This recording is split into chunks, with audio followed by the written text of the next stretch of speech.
Market reverse होने वाला है। 22,550 या 22,500 के आसपास मार्केट रिवर्स होने वाला है।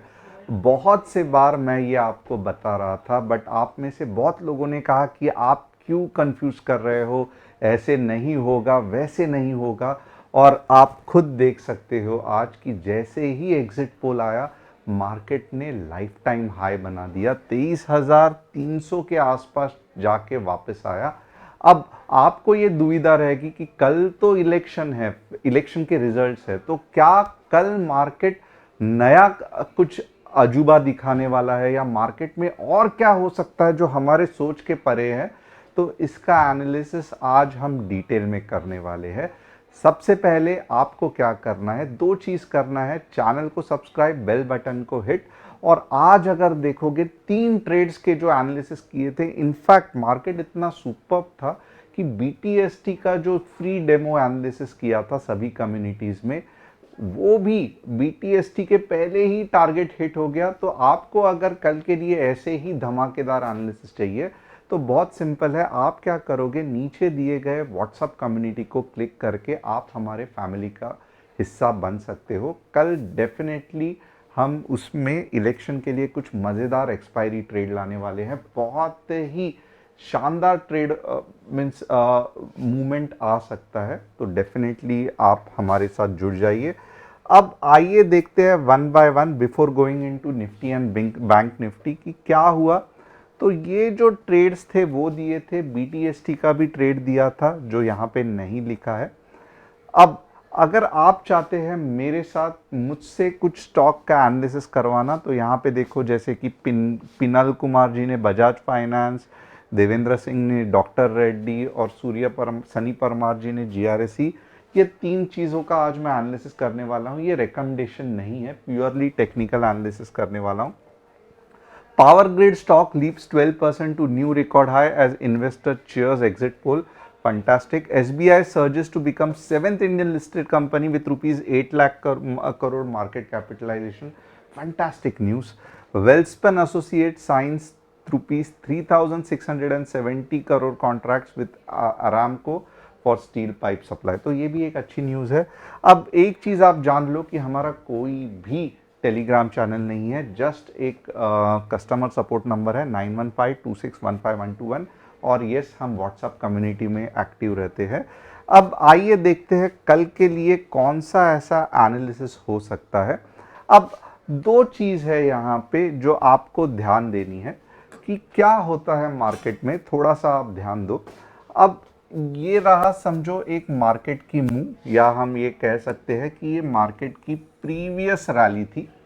अब आप टाइम के हिसाब से अगर आप कंपेयर करोगे ना, अगर समझो ये रैली 2 दिन की है या 3 दिन की रहती है, अब इसको मैं लाइन चार्ट में ड्रॉ कर रहा हूं, और ये रैली बनती ही इसके लिए है क्योंकि बहुत ज्यादा पैसा, मनी फ्लो बहुत कम समय में जब मार्केट में आएगा, यानी कि बहुत ज्यादा पैसा, बहुत ज्यादा पैसा बहुत कम समय में जब मार्केट में आता है।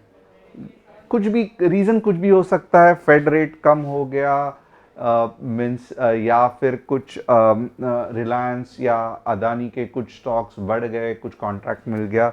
बट कंसेप्ट मार्केट का यही रहेगा, बहुत ज़्यादा पैसे बहुत कम समय में, तो एक अच्छी अपवर्ड रैली आती है। अब ये रैली के बाद क्या होता है कि बहुत सारे लोगों को लगता है कि यार, हमें लगता है कि रिलायंस का शेयर जितना एक्सपेक्टेड है उससे कुछ ज़्यादा ही ऊपर चला गया है, इतनी इसकी वैल्यू नहीं है, थोड़ा सा प्रॉफिट बुकिंग कर लेते हैं। अदानी के शेयर्स खरीदे हैं, बहुत ऊपर चला गया है, इतना ज़्यादा पैसा कम बनने का पोटेंशियल नहीं है, प्रॉफिट बुकिंग कर लेते हैं।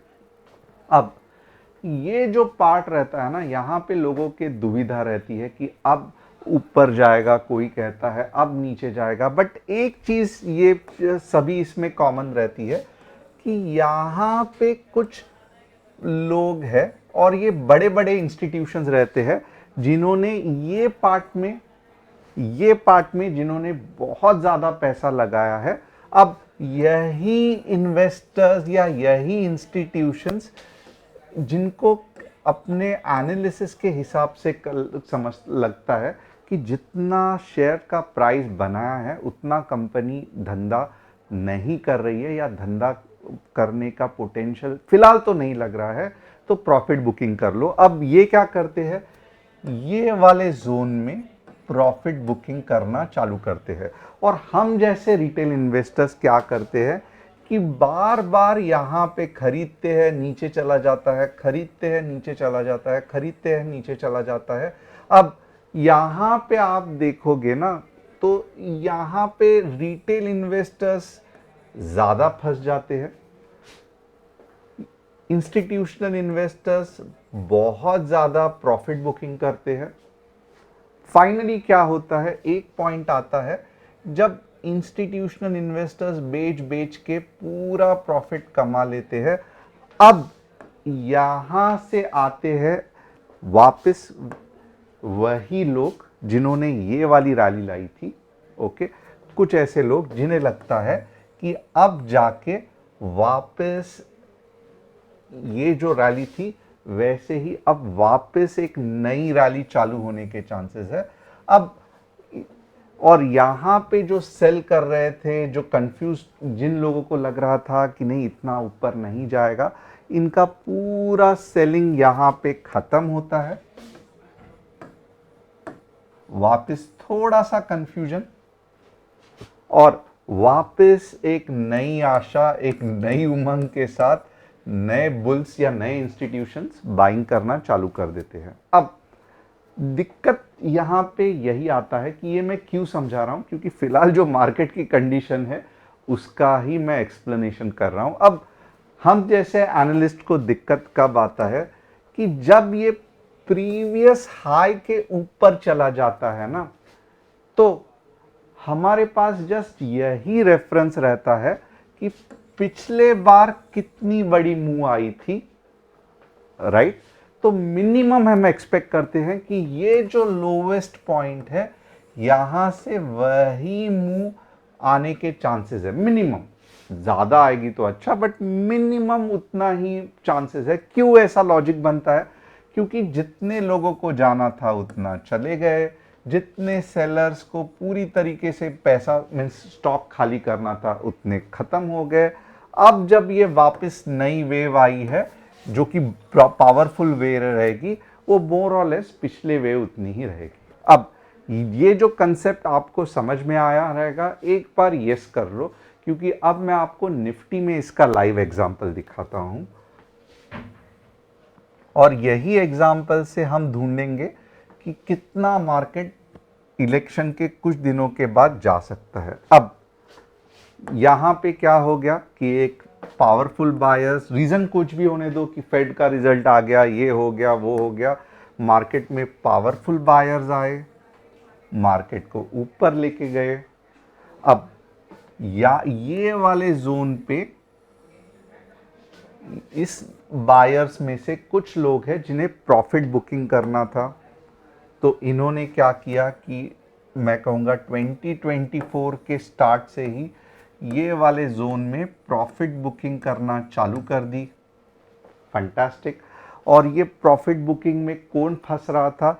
हम जैसे रिटेल ट्रेडर्स, जिनको हमेशा लग रहा था कि मार्केट गिरेगा गिरेगा गिरेगा, बेच दिया, बाद में वापस ऊपर ऊपर आया, गलत जगह पे खरीदी कर ली, यहाँ पे बेचना था वहाँ पे हमने खरीदी कर ली, और जहाँ पे खरीदी करनी थी वहाँ पे हमको लग रहा था बहुत नीचे जाएगा, और ये जो बायर्स हैं इन्होंने यहाँ से बाइंग कर लिया। अब ये कंफ्यूजन देखोगे आप, ये ड्यूरेशन कितना कम है कंपेयर टू ये जो कंसोलिडेशन का फेज है वो कितना ज़्यादा है, राइट? तो सेम लॉजिक यहाँ पे हो गया।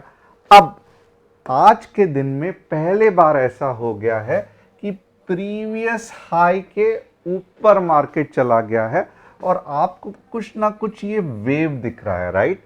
अब ये जो वेव है ना, इसका कहाँ से जा सकता है आप अगर देखोगे, लगभग मैं ज़्यादा ये नहीं कर रहा हूँ, बट आप मुझे बताओ कि ये वेव अगर शुरुआत हो गई तो पिछली वेव थी, ओके, अगर मैं यहाँ से भी कंसीडर करूँ तो भी आप मुझे ये नंबर बताओ कि 24,500 आपको कैसे लग रहा है।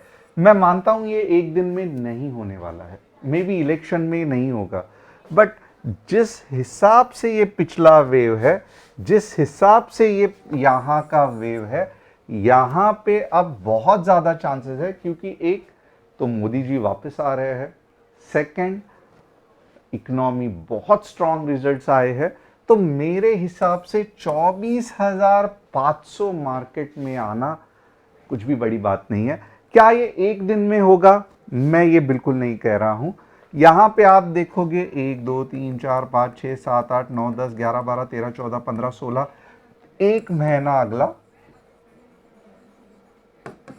ये वेव चल सकती है। ऑलरेडी अगर आप देखोगे तो 10-12 दिन निकल गए हैं, बट चलो मान लेते हैं और 20-25 दिन ये वेव चल सकती है, और यही वेव है जो हमको 24,500 से 24,000 तक ले के जा सकती है।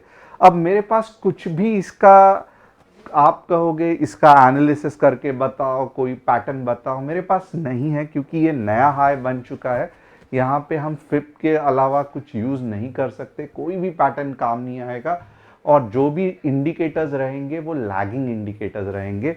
ऊपर का हिसाब आपको सिर्फ वेव दे सकता है, वेव फॉर्मेशन, जो कि पिछला वेव है और वही ये है।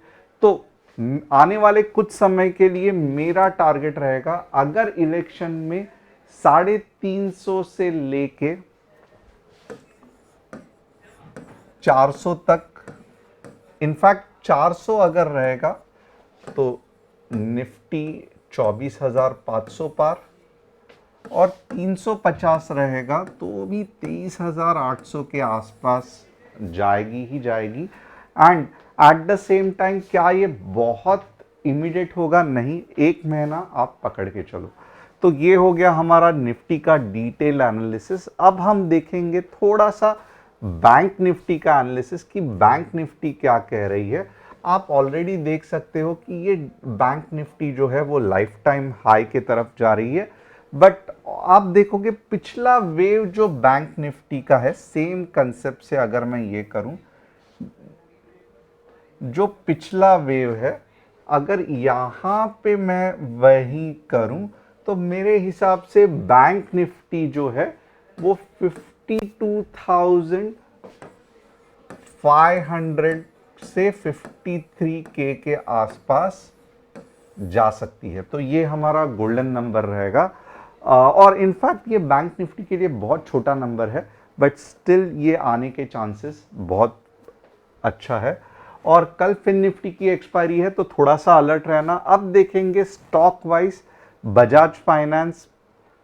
क्या बजाज फाइनेंस सही लग रहा है? नहीं, बजाज फाइनेंस साइडवेज है।